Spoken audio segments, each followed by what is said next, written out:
Père, nous sommes là pour toi ce matin. Nous sommes là pour toi ce matin, Jésus. Saint-Esprit, nous sommes là pour toi. Nous sommes ce peuple que tu as racheté par ton sang, pour qui tu as accepté d'aller à la croix, de mourir à la croisée des chemins. Tu as pris ma place. Tu es devenu mon substitut. Nous sommes ton peuple. Nous sommes devenus enfants de Dieu et de surcroît fils de Dieu parce que nous sommes conduits par ton esprit. Ce matin, reçois la gloire et la louange puisque la gloire te convient à toi seul. Nous avons besoin de toi. Ta parole est vie et esprit. Ta parole est vie et esprit. Nous voulons l'annoncer comme vie et esprit ce matin. La Bible dit, il envoie sa parole et sa parole est guérie. Que toute personne qui va la recevoir avec foi puisse en récolter les effets dans le nom de Jésus. Parce que ta parole ne rentre pas chez toi sans accomplir le but pour lequel tu l'as envoyé sur la terre. Arrose la terre. Arrose la terre. Le Fils de l'homme n'est que la terre. Arrose-nous par ta parole. Suscite en nous l'espoir et l'espérance. Renouvelle notre confiance en ton esprit, parce que ton esprit agit. Agis dans nos vies pour relever les défis dans l'accomplissement de ta mission. Bénis ces instants. Bénis ton peuple. Bénis ta parole. Le messager n'est pas plus grand que les messages. C'est toi le message. C'est toi, Jésus, la bonne nouvelle. La bonne nouvelle, c'est toi ce matin. La bonne nouvelle, c'est toi ce matin. Pour celui qui est malade, tu es la bonne nouvelle parce que tu vas apporter la guérison. Pour celui qui est affligé, tu es la bonne nouvelle parce que tu vas le consoler. Sois béni, sois glorifié pour ta parole. Fais-nous du bien. Dans le nom de Jésus. Nous avons ainsi prié par le nom de Jésus. Amen. Nous acclamons le Seigneur.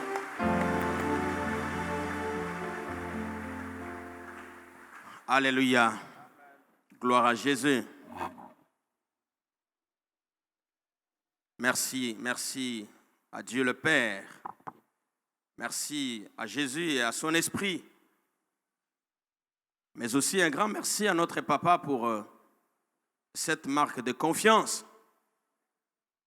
Ce matin, d'avoir jeté son dévolu sur nous pour que nous puissions apporter par la grâce de Dieu sa parole. Nous sommes tremblants parce que cette tâche est difficile. Elle est exaltante, mais elle est difficile.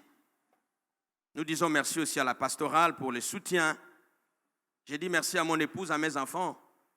Parce que souvent, les gens ne le savent pas. Nos épouses sont mis à contribution dans nos prédications. Des fois, c'est un débat à la maison. Nous, on a fait la théologie. Les femmes n'ont pas fait la théologie, mais elles réfléchissent comme des théologiennes. Des fois, c'est un débat. Que Dieu les bénisse. Et que Dieu bénisse l'assemblée. Nous acclamons le Seigneur.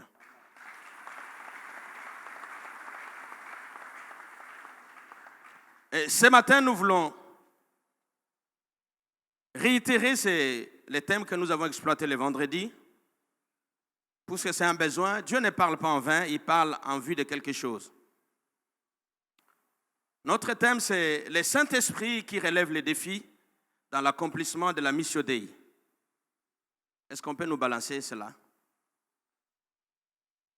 Le Saint-Esprit qui relève les défis dans l'accomplissement de la mission Dei. Nous avons quelques textes de base, comme Luc, chapitre 1er, versets 5 à 17, que nous allons lire, 23, 25 et 26 à 27. Le but de notre communication ce matin est de susciter l'intérêt, de susciter la confiance des croyants envers l'Esprit de Dieu, afin que ce dernier compte sur lui pour surmonter les défis dans l'accomplissement de la mission. Accomplir la mission de Dieu, c'est la chose la plus ultime pour tout enfant de Dieu. Si nous sommes sur la terre, ce n'est pas parce qu'on n'a pas encore acheté une maison, une voiture, on n'a pas encore voyagé. C'est parce que nous sommes là comme des mandataires, comme des envoyés, comme des ambassadeurs pour accomplir la mission de Dieu, chacun en ce qui le concerne. Nous avons donc la charge de faire en sorte que le royaume des cieux avance. Que ce soit au niveau des familles, au niveau des cellules des maisons, au niveau de l'école, au niveau du travail. Dans tous les milieux, l'enfant de Dieu, tout enfant de Dieu a la charge de présenter le Seigneur. Nous avons la charge de faire en sorte que les règnes de Dieu viennent dans nos vies. Le Saint-Esprit relève les défis dans l'accomplissement de la mission Dei. Pourquoi nous avons insisté sur la mission de Dieu? Parce que vous savez, il y a plusieurs sortes de missions. En venant à l'église, chacun de nous a un but. Tout le monde qui vient à l'église ne vient pas pour le même but. Ne vous en faites pas. Il y a de ceux-là qui viennent chercher réellement le Seigneur. Ils viennent servir le Seigneur. Ils sont rachetés par le sang. Ils sont entrés dans la maison de Dieu. Ils sont devenus concitoyens des saints. Ils servent Dieu pour Dieu. Mais il y a une autre catégorie de personnes qui servent Dieu pour eux-mêmes. Mais nous servons Dieu pour Dieu d'abord. Parce que lorsque vous servez Dieu pour Dieu, c'est Dieu qui va s'occuper de vos besoins. La Bible ne dit-elle pas, cherchez premièrement le royaume des cieux et le reste vous sera donné par-dessus tout. Ne cherchons pas d'abord les ânesses perdues. Ça sera une recherche vaine. Cherchons d'abord la royauté. Lorsque vous retrouvez la royauté, le roi va vous indiquer où sont vos ânesses. Mais la plupart des temps, nous inversons le rôle. Nous venons chez Dieu pour les choses qu'il donne et non pour ce qu'il est. Nous devons chercher Dieu pour Dieu, pas d'abord pour nous-mêmes. C'est ça la mission de Dieu. Nous allons lire notre texte de base. Nous sommes dans Luc chapitre 1er, à partir du verset 5e jusqu'au verset 17e. Du temps d'Hérode, roi de Judée,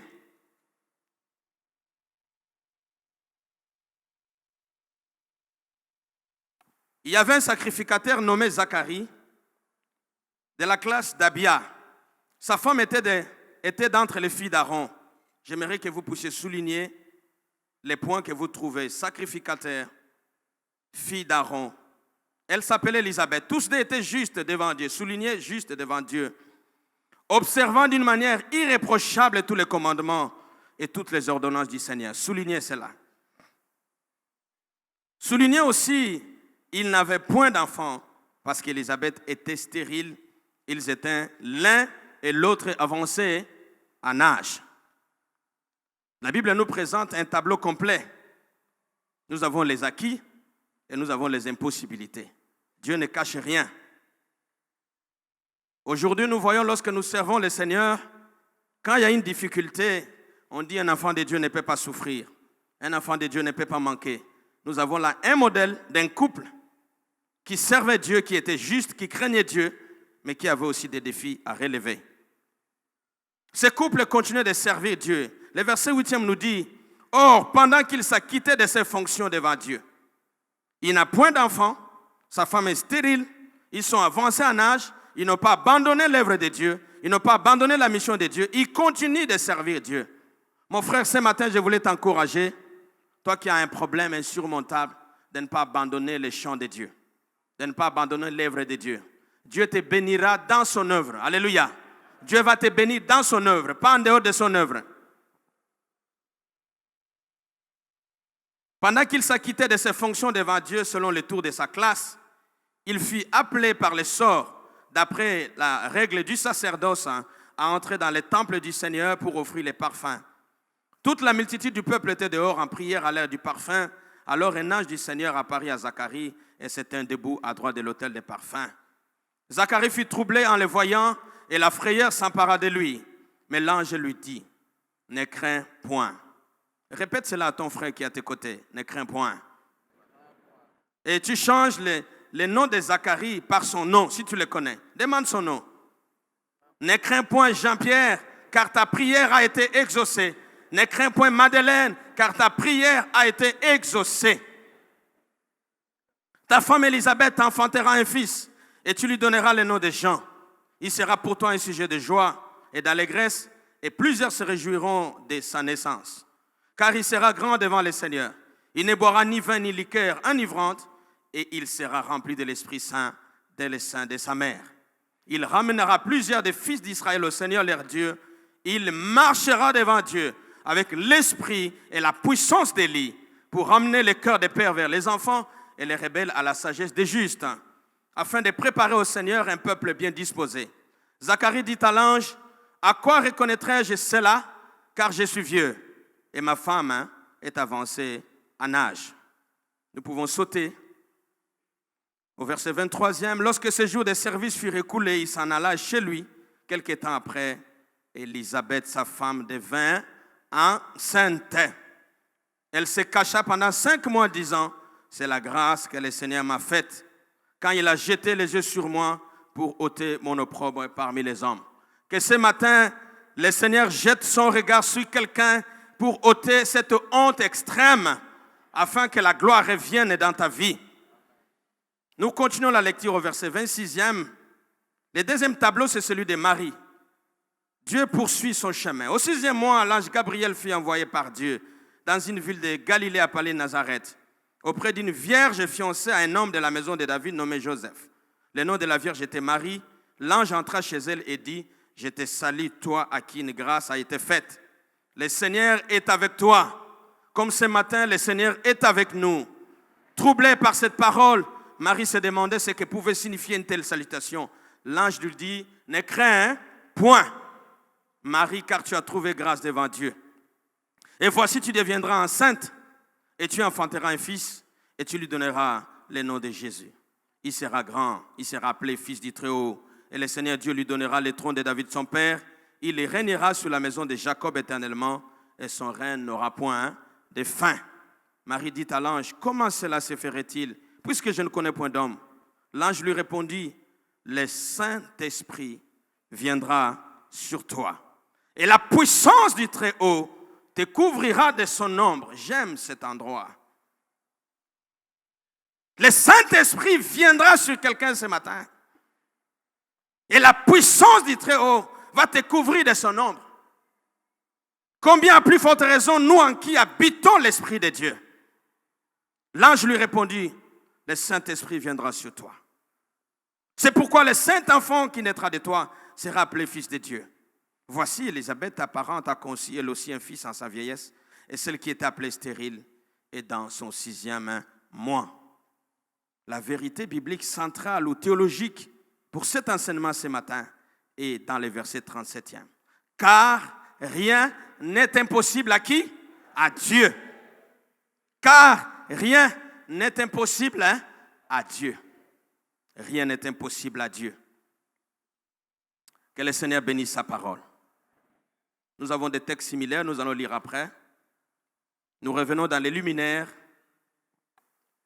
Le Saint-Esprit a toujours été présenté au travers de la Bible. En ce qui concerne sa personne et son œuvre, comme l'esprit des défis. Comme l'esprit des défis. Jésus a dit aux disciples, dans Matthieu 28, « Allez, je vous ai donné le pouvoir. Allez, faites de toutes les nations mes disciples. » Mais quand il était en train de monter, il leur dit, « Attendez, est-ce qu'il y a-t-il une contradiction dans la Bible? » Il n'y a pas une contradiction. La Bible se complète. Il leur a donné un mandat. Et dans ces mots-là, vous allez trouver que nous avons 2 verbes. Il leur a donné le pouvoir. Dans d'autres versions, on va dire autorité et pouvoir. Dans d'autres versions, on dit puissance et autorité. Mais la meilleure version, la bonne traduction selon les langues de la Bible, lorsque vous examinez la Bible interlinéaire, vous trouvez c'est l'autorité et la puissance. Pourquoi l'autorité et la puissance? Parce que la mission de Dieu est accomplie sur un fond belliqueux. C'est la guerre, la bataille. Jésus savait que pour faire la mission de Dieu, vous devez attendre la puissance du Saint-Esprit. Nous avons besoin de la puissance du Saint-Esprit. Pourquoi? Parce que l'ennemi a déjà miné le terrain. Il était descendu sur la terre, il a miné les familles. Il s'occupe de tous les systèmes politiques, financiers. L'ennemi est assis dans la politique, il est assis dans les finances, il est assis dans l'économie. Vous ne pouvez pas aller comme ça. Attendez. Je vais vous donner les pouvoirs. Je vais vous donner l'autorité et la puissance. Les Grecs parlent de dynamis et d'exousia. Exousia, c'est l'autorité. Dynamis, c'est le dynamite, c'est la puissance. Lorsque vous avez l'autorité de Dieu et que vous n'avez pas la puissance, vous ne saurez exercer votre autorité. L'autorité, c'est les pouvoirs délégués. C'est la délégation d'un pouvoir que vous devez exercer selon les règles. L'autorité est d'attribution. On n'est pas autorité. On confère l'autorité à quelqu'un. Jésus nous a conféré son autorité parce que lui avait reçu tout pouvoir. Mais quand il nous confère son autorité, ces mots emportent aussi la puissance. C'est comme ça, quand l'Esprit de Dieu vient pour que nous accomplissions la mission de Dieu, nous avons besoin de la puissance que le Saint-Esprit déverse sur nous. Lorsque vous prenez l'exemple de l'État congolais, vous voyez l'autorité publique. Il a la puissance. Par la puissance, nous attendons l'armée. Il a les banques, il a la police. Il a tous les moyens pour exercer son autorité. Lorsque vous n'obéissez pas à l'État, l'État a les cours et tribunaux, il a les parquets, il a tous les moyens pour faire asseoir son autorité. Nous aussi, dans le cadre de notre royaume, puisque nous sommes des mandataires, nous sommes des ambassadeurs, nous représentons, entre guillemets, l'État. Ce n'est pas un État du ciel, mais c'est le royaume du ciel. Le royaume de Dieu, c'est un royaume vaste qui dépasse l'entendement humain. Nous sommes des ambassadeurs. Jésus ne nous laisse pas seulement avec l'autorité, mais cette autorité emporte aussi la puissance. Nous sommes remplis de l'Esprit de Dieu en vue de l'accomplissement de la mission. Donc, lorsque l'ennemi viendra comme un fleuve, l'Esprit de Dieu va le mettre en déroute pour que nous fassions l'œuvre à laquelle notre Père nous a destinés. Il leur a donné les pouvoirs et l'autorité. Le Saint-Esprit, c'est l'Esprit qui relève les défis. Dans l'Ancien Testament, la Bible parle de l'esprit du souffle de Dieu. L'hébreu comme le grec utilisent un même mot pour les deux sens. Nous avons roua et pneuma. Il s'agit d'une sorte de présence active de Dieu sur les hommes et sur les éléments de la nature. La puissance de l'esprit est créatrice. Lors de la création, nous voyons les scénarios où le Saint-Esprit est en train de planer sur les eaux pour préparer la terre à recevoir l'œuvre qui va s'accomplir par la parole divine. Le Saint-Esprit est en train de planer. Dans d'autres versions, on dit il couvre, telle une poule qui est assise sur ses eaux. Il est en train de couvrir l'espace. Il est en train de préparer le terrain pour l'action de la création. Sous la dispensation des prophètes, l'Esprit les a animés. Ils agissaient par l'Esprit. De Genèse à Apocalypse, vous allez voir, la Bible est traversée par l'action de l'Esprit de Dieu. Dieu fait toutes choses par son Esprit. Il agit par son Esprit. Il guérit par son Esprit. Il délivre par son Esprit. Il rachète par son Esprit. Nous voyons Abraham qui était prophète. Être prophète ne signifie pas dire à quelqu'un qui va voyager. La prophétie a des signes. Nous reconnaissons Abraham en tant que prophète parce qu'il a une activité d'intercession. L'intercession est une activité prophétique. Il a une activité d'intercession. Il a une activité d'adoration. Un prophète, c'est quelqu'un qui sert Dieu. C'est quelqu'un qui prie pour les autres. C'est quelqu'un qui parle de la part de Dieu. Nous voyons non seulement Moïse, nous voyons aussi les 70 anciens sur lesquels Dieu a déversé l'esprit de Moïse pour porter la charge de cette mission, d'amener ce peuple de l'Égypte jusqu'à la terre promise. C'est par l'esprit de Dieu. Josué a reçu cet esprit. Les juges ont reçu cet esprit. Les prophètes, le roi aussi. Lors du rite de l'onction royale, on voit l'association de la présence de l'esprit sur la personne du roi. Ce qui explique pourquoi l'esprit deviendra un des attributs du Messie à venir. L'Esprit pénètre les prophètes, ces inspirés de Dieu, telle une force qui rend probant leur témoignage. Grâce à lui s'élèvera alors un peuple nouveau, un peuple des prophètes. Le Nouveau Testament reprend cette espérance. L'Esprit de Dieu reposera sur Jésus dès le début de son ministère. Il va l'accomplir tout au long de sa mission, faire de lui le serviteur par excellence. Après sa résurrection, il va envoyer cet esprit à ses disciples et donc par là toute l'Église. C'est l'esprit qui nous anime, nous les chrétiens.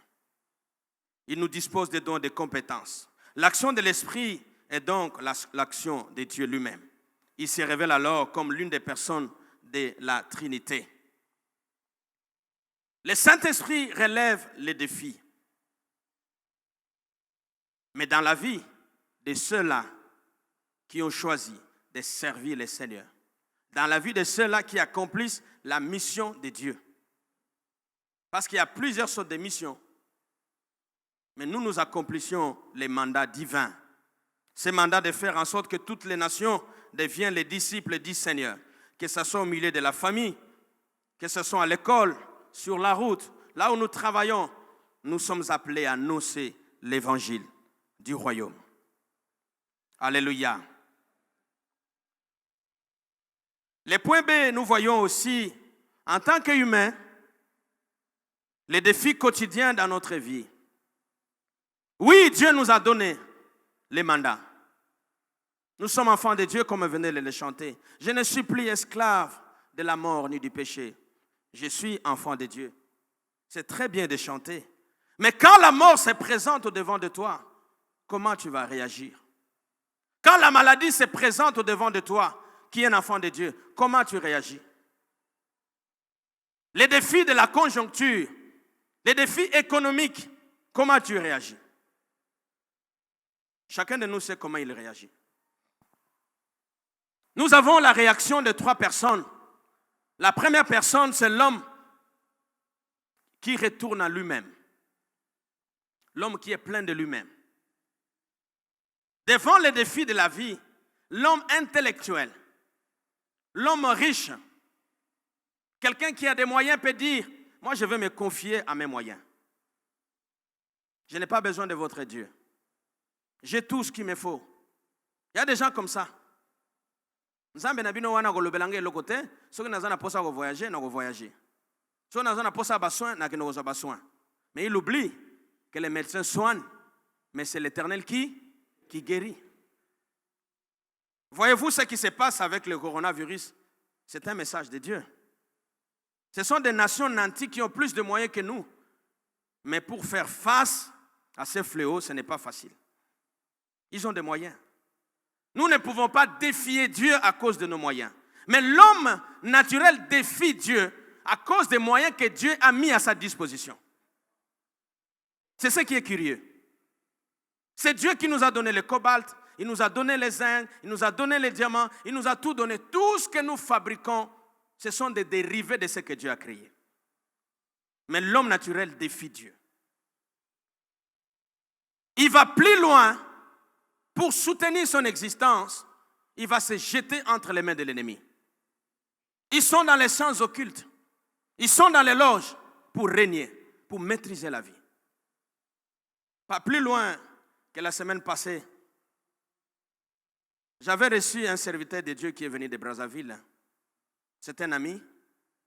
Il est pasteur, il était pasteur, il est pasteur, il était responsable de plusieurs églises. Il n'est pas vraiment âgé, mais il avait de la responsabilité. Il a eu des petits problèmes, il était à la maison. Il n'avait rien. Même pas 10 francs. Il a passé des temps difficiles pendant que nous étions à Lomé. Il a même appelé au secours. Il fallait chercher à lui envoyer quelque chose. Pendant qu'il était dans la souffrance, un monsieur l'a appelé de la Belgique pour lui dire, ton nom c'est tel, tel, tel, tel. Il a donné la précision. Je suis monsieur tel. J'écris les livres exotériques. Alors tu es dans la souffrance, nous sommes au courant, je t'envoie les livres. Tu vas lire les livres. Après nous allons venir vers toi. Nous allons t'apprendre à maîtriser la vie. Ce que je suis en train de vous dire là, c'est quelque chose que moi-même j'ai écouté. Le pasteur a passé 2 semaines chez moi. Il n'y a pas longtemps qu'il a voyagé pour Kikwit. Pendant qu'il n'avait rien, on vient lui proposer de maîtriser la vie, de maîtriser les temps, de maîtriser les circonstances. L'homme ne peut pas maîtriser les temps et les circonstances. Il n'y a que Dieu qui est le maître des temps et des circonstances.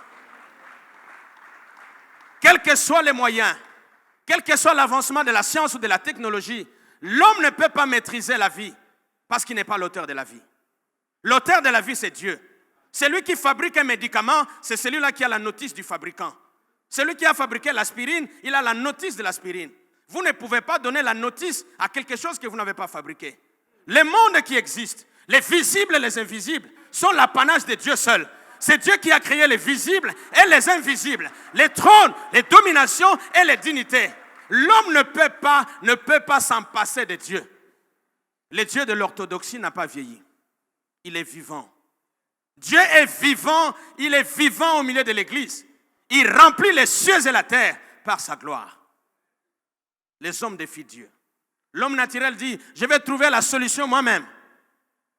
J'ai vu quelqu'un aller en Afrique du Sud avec beaucoup de moyens, mais revenir dans un cercueil. J'ai aussi vu quelqu'un aller avec un $10 dans un hôpital de la place, mais revenir avec la guérison. Tout dépend de quel côté vous êtes. Dieu, il est capable de donner la victoire avec un petit nombre. Il est capable aussi de donner la victoire avec un grand nombre. Nous sommes du bon côté. Nous sommes dans le Seigneur. Je ne sais pas si vous comprenez lorsqu'on dit nous sommes dans le Seigneur. C'est un principe de localisation. Nous sommes dans le Seigneur. C'est comme ça, lorsque nous prions dans le nom de Jésus. C'est-à-dire, je suis dans une juridiction où l'ennemi ne peut pas me contredire. Nous sommes dans le Seigneur. C'est comme les bateaux de Noé. Nous sommes dans le salut. Nous sommes dans le royaume. Nous avons un positionnement en Christ. Mais eux, ils n'ont pas un positionnement en Christ. Ils comptent sur leur savoir. La deuxième personne, c'est l'homme qui est ni du côté de l'ennemi, ni du côté de Dieu. Ils sont nombreux dans la vie. Vous allez les trouver dans la rue. Bon, et ça les menango, hein? Ils sont dans la fatalité morbide. Pour eux, tout est comme ça. Nzambe nde mutu alingi. Soki mwana beli akufa nzambe nde alingi. Il ne faut pas tout donner à Dieu. Dieu a donné, Dieu a repris. Non, Dieu n'a pas tout repris, il n'a pas tout donné non plus. Dieu n'a pas tout donné. Biloko mosusu to luka biso moko ndenge ni nozolo bakenzambe mutu apesaki. Mwana wana yo moni wana ozwaki ekote nini? Pour le lolo bakenzamba zui. La Bible dit tout don parfait et toute grâce excellente descend de qui? D'en haut des pères de qui? Lui qui ne connaît ni changement ni ombre de variation. Dieu ne varie pas. Dieu ne varie pas, bien-aimé. C'est nous qui varions avec nos sentiments. Parce que nous sommes des hommes de sang et de chair. La troisième personne ce matin qui réagit devant les défis de la vie, de la quotidienneté de la vie, c'est l'homme qui se confie en l'Éternel. C'est cet homme qui est au-devant de moi, en train de me regarder. C'est cet homme qui compte sur la grâce de Dieu. C'est cet homme qui est né de nouveau. Ces messages concernent ceux qui sont nés de nouveau. Si vous êtes là ce matin, vous n'avez aucune relation avec le Seigneur. Même si vous venez à l'église, pendant que nous sommes en train de parler, mettez votre vie en ordre avec le Seigneur. Pour que ce message vous concerne, pour que l'Esprit vous prenne en charge, mettez votre vie en ordre avec le Seigneur. L'homme qui a l'intelligence renouvelée ne compte pas sur sa force. Pourquoi? Parce qu'il y a des situations qui nous désarment, qui nous laissent perplexes, qui nous laissent désemparés, faute de moyens, faute de capacités. Nous n'avons pas l'autorité par nous-mêmes, nous n'avons pas la puissance par nous-mêmes. Notre puissance, notre force est dans le Seigneur. Nous sommes comme les diamants. Notre force est dans le Seigneur, bien-aimés. Car ce n'est ni par la force, ce n'est ni par la puissance, c'est par mon esprit, dit l'Éternel. Par mon esprit. Il y a les défis de la lutte que nous devons braver. Les défis journaliers de la vie. Les défis de la maternité. Les défis de la mission. La mission de Dieu a des défis à tous les niveaux. Parce que nous sommes sacrificateurs. Nous sommes un royaume de prêtres et de sacrificateurs. Il n'y a pas que les pasteurs dans la mission de Dieu. Lorsque nous sommes allés à Lomé, il y a l'un de nous qui est resté. C'est un papa, c'est un pasteur. C'est un vieux. Il est âgé. Mais il a fait les études avec nous. Il est resté ici au pays parce qu'il avait un problème sérieux au niveau de son foie. Ça, c'est un témoignage. Et il a accepté qu'on témoigne. Il sert Dieu pendant plus de 30 ans. Il devait nous suivre à Lomé. Les médecins de Kinshasa lui ont dit, tu ne peux pas manger ça. Donc, avec la culture des Togolais, tu ne sauras pas résister. Mais il a dit, je dois aller. Il est venu au Togo par la foi. Quand il est arrivé au Togo, après 2 semaines, il a commencé à s'affaiblir. Il perdait du poids. Mais il avait la foi. Par la grâce de Dieu, j'étais chef de la délégation des 2 Congo, Brazza et Kinshasa. Je devais laisser les études pour l'amener à l'hôpital. Je l'amenais à l'hôpital comme un petit enfant. Il fallait les toucher. J'ai fait les rapports au pasteur Bomboko. Il m'a dit, frère, si ça ne va pas, retournez-le. Nous sommes entrés dans sa chambre, nous avons prié Dieu. Il m'a dit, mon fils, je préfère aller mourir à Kinshasa. Laissez-moi 2 semaines. Si ça ne va pas, je vais vous dire, vous allez me retourner. Vous savez, Dieu n'aime pas qu'on lui laisse un délai. Ce que j'aime chez Dieu, c'est que Dieu n'aime pas qu'on lui laisse un délai. Ils ont enterré Jésus, ils lui ont laissé 3 jours. C'était un délai suffisant pour faire la démonstration de la résurrection. Nous sommes allés dans une paillote, nous avons dit à Dieu, nous savons que tu es réellement Dieu. Mais il y a un défi de la mort qui se présente au-devant de nous. C'est ton serviteur, il est plus expérimenté. Nous appelons les vieux sages. Nous l'avons entouré. Nous avons prié le Seigneur. J'ai dit bien, nous avons fait quoi? Prier le Seigneur. La prière est une activité prophétique. Nous avons prié le Seigneur. Nous avons demandé la grâce de Dieu. Moi, je crois à la prière. Nous avons prié le Seigneur. Nous avons placé sur la balance le nom de Jésus et la maladie du foie. La maladie du foie n'a pas pu supporter. Ezotenga makaka kombo na Yesu poids eleki kavod nango eleki ezo mata. Totie 2 fois 3 fois le biyo kokate. Tu dois libérer cet homme. Nous sommes rentrés chez les médecins. Moi-même, je l'ai accompagné chez les médecins. Le médecin a réexaminé. Il a dit, je ne vois plus cette maladie. Je ne vois plus cette maladie. Le Seigneur a restauré cet homme de Dieu. Il a commencé à tout manger. Il mangeait même à minuit. Et au jour d'aujourd'hui, il est vivant. Il continue l'œuvre de Dieu. Est-ce que nous ne pouvons pas acclamer le Seigneur?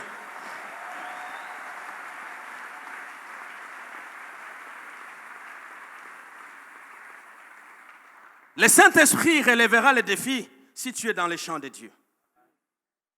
Quelle que soit la pesanteur, quel que soit le degré, il va relever les défis.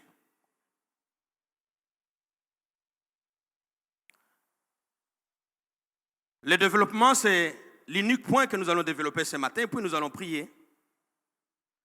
La naissance du Christ est un grand défi qui a été relevé par la puissance du Saint-Esprit.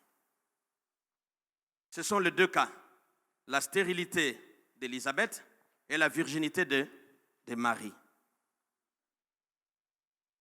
Nous avons 2 tableaux. Vous savez, Dieu lui-même aussi est confronté à des défis. Il se donne des défis. Il prend plaisir à se donner des défis. Il a parlé par la bouche d'Ésaïe que la Vierge sera comment? Enceinte. Mais comment une Vierge peut être enceinte? Ésaïe n'a pas expliqué. Ésaïe a seulement prophétisé, il est parti. La parole est restée. Cette parole devait s'accomplir un jour. Et quand le temps fut accompli, il a fallu que Dieu démontre qu'il est Dieu. Nous sommes là dans les récits inauguraux de la venue du Christ. Voici le scénario. Le Seigneur est prêt à faire son entrée dans le monde. C'est comme un théâtre. Mais humainement parlant, les conditions ne sont pas réunies.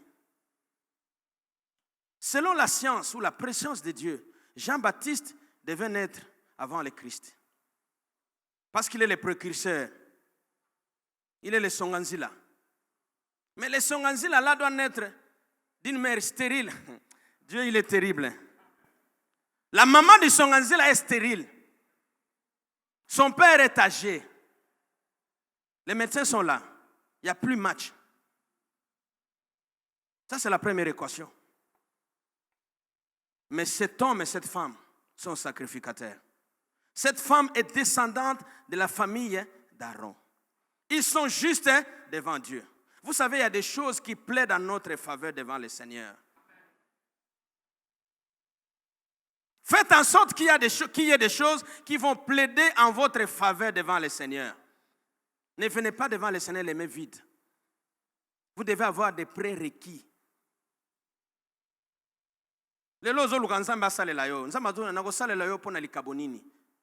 Quelle est ma part dans ta vie?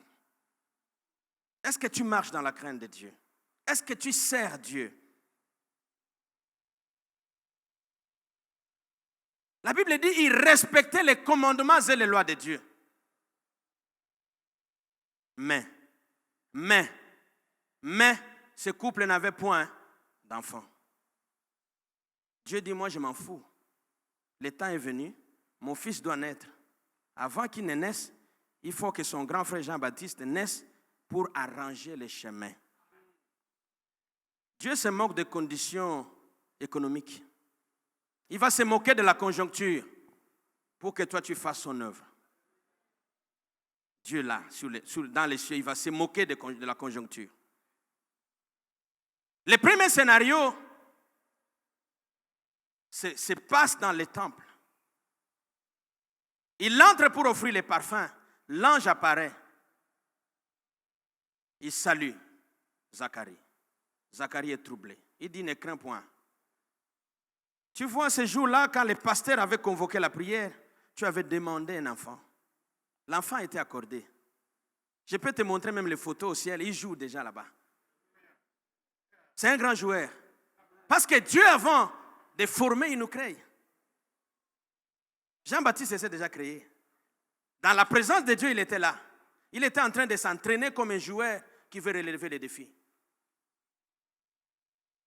Alors, il lui dit, ta prière a été exaucée. Il y a des professeurs de français ici, non? Ça, c'est quel passé? Passé composé. Quand un passé devient composé, il devient composé. C'est un passé composé. Dieu a déjà exaucé. Ça voudrait dire quoi? Les sorciers peuvent venir. Les marabouts peuvent venir. Ils peuvent mettre des blocages. Dieu a déjà exaucé. La prière a déjà été exaucée. Je m'adresse à quelqu'un ce matin. Ce que tu vois là n'est rien. Ta prière a déjà été exaucée. C'est un passé composé. Dieu a déjà composé. Qui peut décomposer ce que Dieu a composé? Personne. Personne. C'est un passé composé. Nous prions pour la matérialisation des choses. Nous ne prions pas pour la composition des choses. J'avais dit à une sœur, tu pries pour le mariage ou bien pour le mari? Alléluia. Est-ce que tu pries pour le mari ou pour le mariage? Nous prions pour le mariage. C'est une rencontre. Les maris existent déjà. Dieu ne veut pas créer les maris. Il existe quelque part. Mais nous avons besoin de la force qui favorise la rencontre entre un enfant de Dieu et un enfant de Dieu. C'est ça la prière. Ne te mets pas à prier pour les maris. Les maris existent déjà. Il va visiter Zacharie. Mais Zacharie était incrédule. Les hommes sont des cartésiens. Ils ont l'incrédulité dans le cœur. Il dit, est-ce que vous pouvez nous moutalobi? Pèse un signe. L'ange dit, moi là, te donner un signe. Moi je me tiens devant Dieu. Je suis déjà un signe. Lorsque le ciel vient sur la terre, toi tu demandes un signe? Comment j'ai su ton adresse? Vous savez, Dieu connaît l'adresse de chacun de nous. Il connaît ton adresse. J'aime Dieu pour sa précision. Il connaît les régions inférieures de la terre. Il connaît ton pays. Il connaît la région. Il connaît les quartiers. Il connaît l'avenue. Oh non, c'est formidable. C'est formidable, bien-aimé. Lorsque Dieu te visite, il n'a pas besoin de dire, donnez-moi les bourgmestres, viens m'aider, je cherche tel. Dieu connaît ton adresse. Colina yo ekende pas mutu musute. Eko kende pas mutu mususute.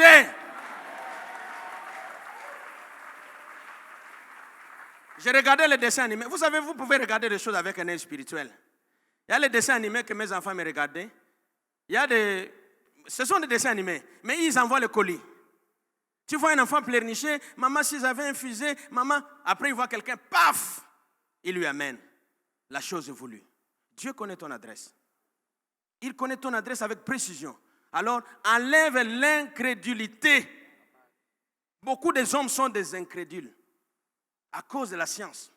Ils sont cartésiens. Il dit, bon, toi tu verras ce qui va s'accomplir, mais tes yeux, tu vas tomber en myopie. La bouche plutôt. Je te ferme la bouche. Sinon, on loba biloba loba. Pondengo bandi boy. Ndongo bandi ko douter nanga biso mi balé na présence en Nzambe. So na tiki yo. Ok no loba biloba loba libanda. Akangie monoko.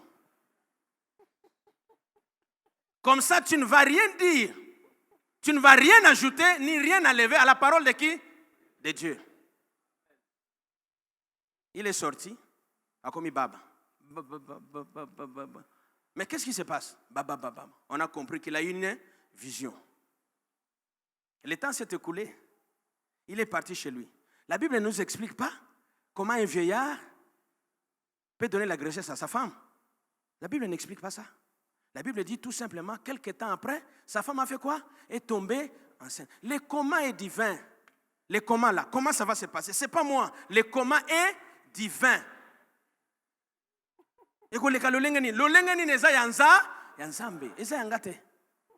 Le coma est divin.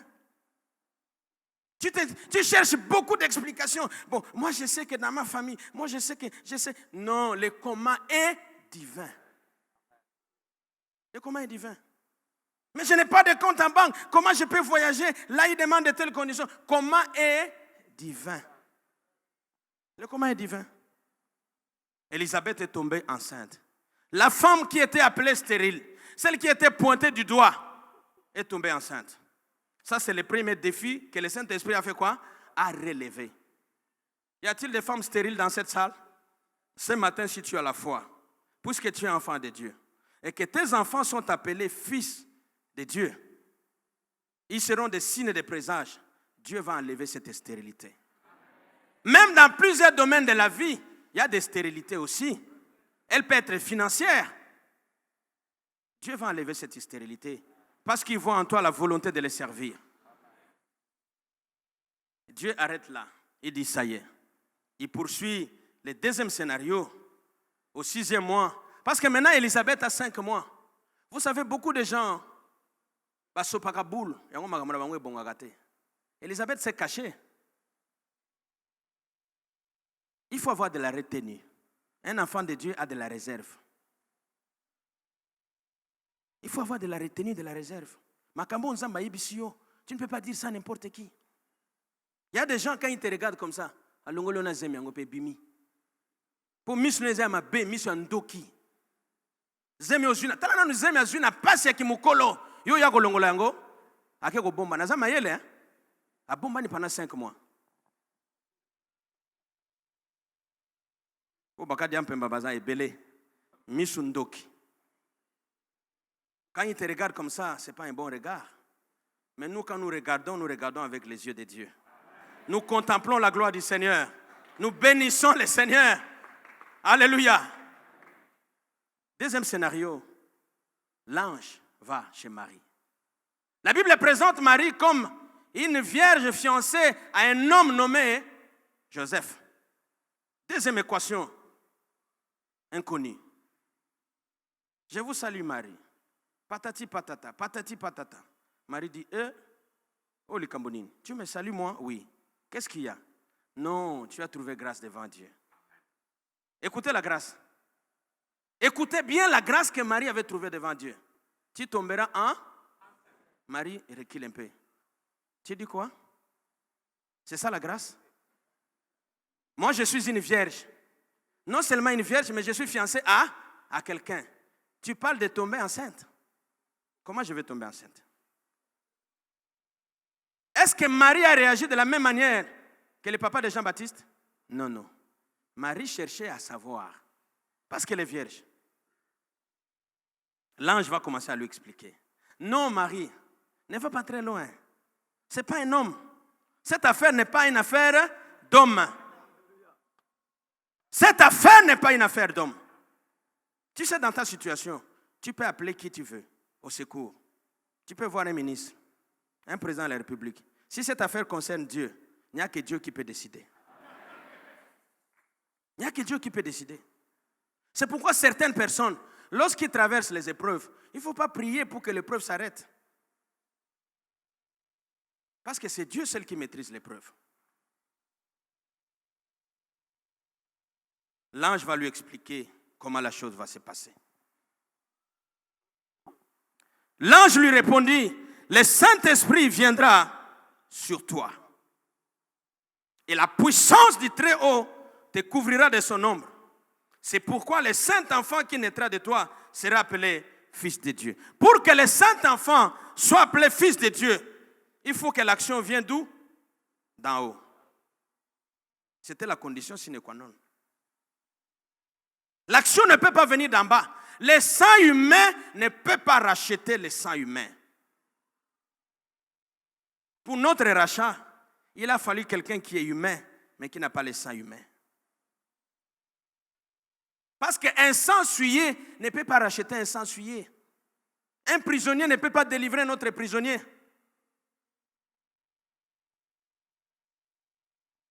Le deuxième défi que le Saint-Esprit relève, c'est le défi de la virginité. Comment faire en sorte que quelqu'un qui est vierge tombe enceinte? Je vous donne un devoir. Un jour, vous allez donner la réponse ici. Allez dans les cliniques les plus spécialisées, apportez-nous la réponse. Que les médecins spécialisés vous disent comment une femme vierge, une fille vierge peut tomber enceinte. Vous savez, la première équation est encore facile, un peu facile. Un peu. Pourquoi? Parce qu'il y avait un mari. Et Dieu n'aime pas qu'on le prenne au mot. Il sait que la première équation, les hommes peuvent dire, bon, hein? Moi, je suis Dieu dit, bon, d'accord. Je vais maintenant à l'autre extrême.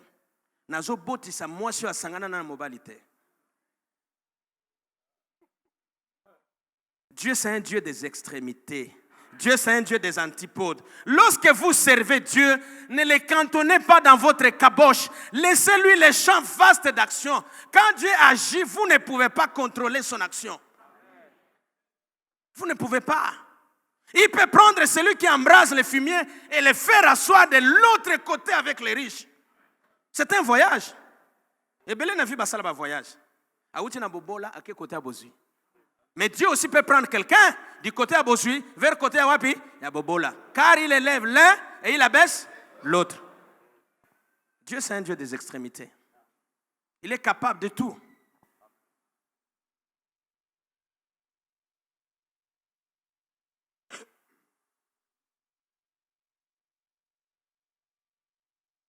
Marie a trouvé grâce devant Dieu. L'ombre du Saint-Esprit dont il est question représente ici la présence de Dieu lui-même. C'est l'image de la présence de Dieu. C'est l'image de l'action de Dieu. C'est l'image de la sécurité. C'est l'image de la possession de Dieu. Sous l'ombre de Dieu, il y a Psaume 91 qui me fait appel. Celui qui repose à l'ombre de qui? Celui qui repose à l'ombre de qui? Il est sous l'abri de qui?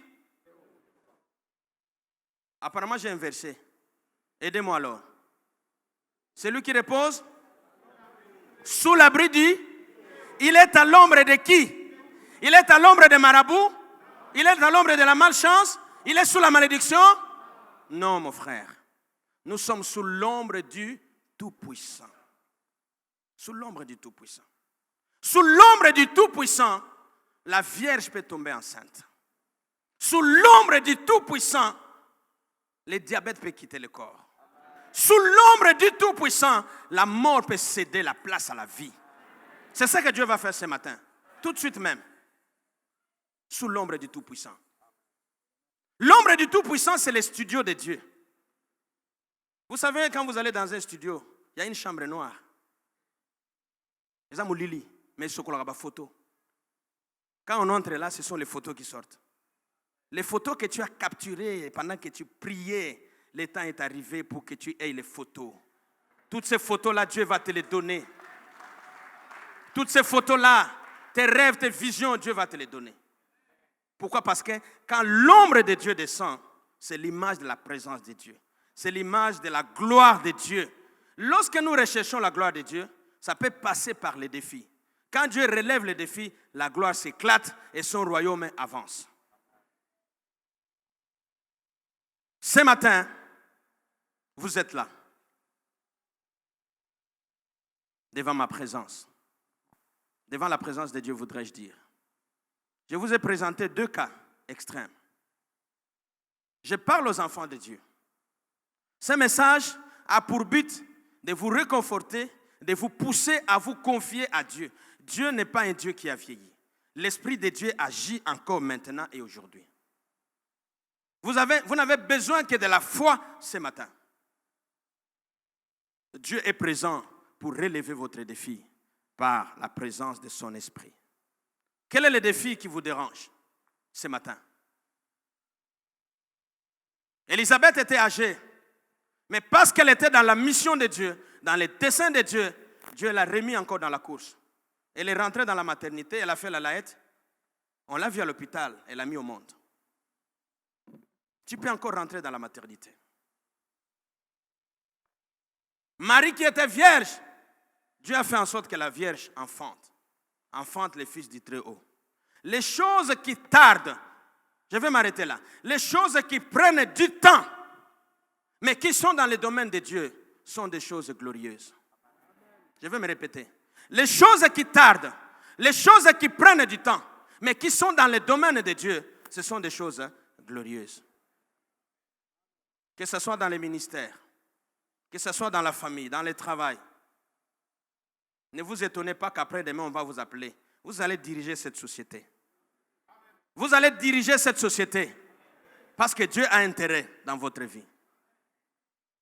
Maman, okosimba bana, babokilo na yo bazo changer maloba na mbula oyo. Bazo changer maloba na mbula oyo. Omela milangi okosanza milangi wana. Na place milangi nzamba kokotisa mwana. Le Saint-Esprit relève les défis. Dans l'accomplissement de la mission de Dieu, pour chuter, nous sommes confrontés à bien des défis. Mais grâce à la présence de son Esprit, en nous et parmi nous, le Seigneur nous accorde la victoire pour que son royaume avance. Que le Seigneur bénisse sa parole, nous sommes debout.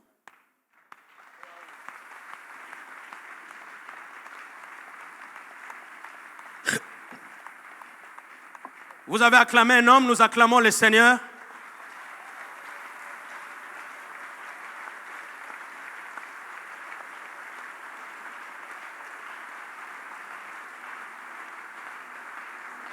Non.